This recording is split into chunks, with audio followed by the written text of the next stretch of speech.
welcome to 760 Sports. I'm Eduardo Espinosa, and today's topic, it's a very interesting one. We always like the comparisons in the world of sports, and that's what we're going to do today. We're going to compare two important gold medals in the history of the U.S. The Dream Team of Barcelona in 1992 to the Miracle on Ice in 1980. Which one, in your opinion, meant the most to the U.S. and why? In my opinion, I think the Miracle on Ice was a lot more significant. Obviously, they both have significance in different ways. Like the Miracle on Ice, no one expected the United States to walk out with the gold medal that year. The Soviet Union had won like 5 out of the last 6 Olympics, so they were the heavy favorite that year. And then on the other side, the Dream Team, it was like built to dominate. So we kind of expected what was going to happen when the Dream Team was built. But at the same time, it was the first time that professionals from the NBA had participated in the Olympics. So that's why the Dream Team was also significant.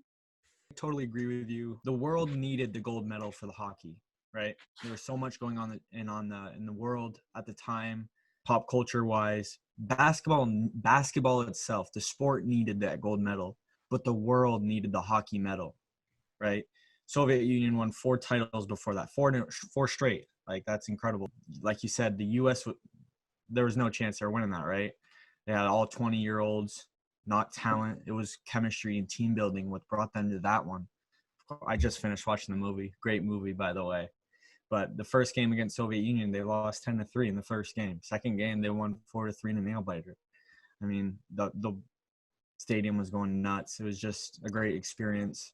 And like I said, just the world needed that. I think the question is, like, was winning more important or was building a platform for international players to see you can play against the best, which the best were in the United States. And part of the Dream Team's maybe goal was to really make basketball international, more international than it was at the time. Obviously, the United States, even before they allowed professional players to play in the Olympics, they were still dominating in basketball. Also, the other teams, like, they were just really glad that they were able to play against Magic Johnson and Michael Jordan and Larry Bird. Like, even sometimes players would be like looking towards the sideline to be like, get a picture of me with Magic Johnson. Like, they didn't care that they were going to lose. They were just happy to be out there with the best in the world. If you had the chance to be a part of one of these Olympic gold teams, which one would it be and why? Miracle on Ice, just being a part of that atmosphere, how they built up the suspension and how they built their team chemistry together and that team in general.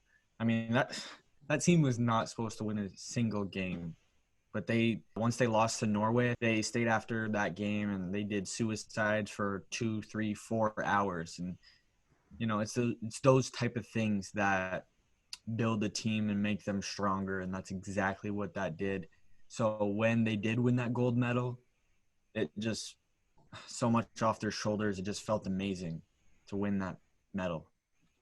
Yeah, I would agree with you, Landon. I think in person, I would much rather be at the Olympics for hockey in the 1980s. You know, like, the atmosphere, everyone was going crazy, even non-Americans, because a lot of other countries wanted to see the Soviet Union go down. They were tired of seeing Soviet Union win. I think it would be a lot more exciting to watch the Miracle on Ice than it would be the Dream Team, just because you kind of knew what to expect with the Dream Team. You knew they were going to dominate.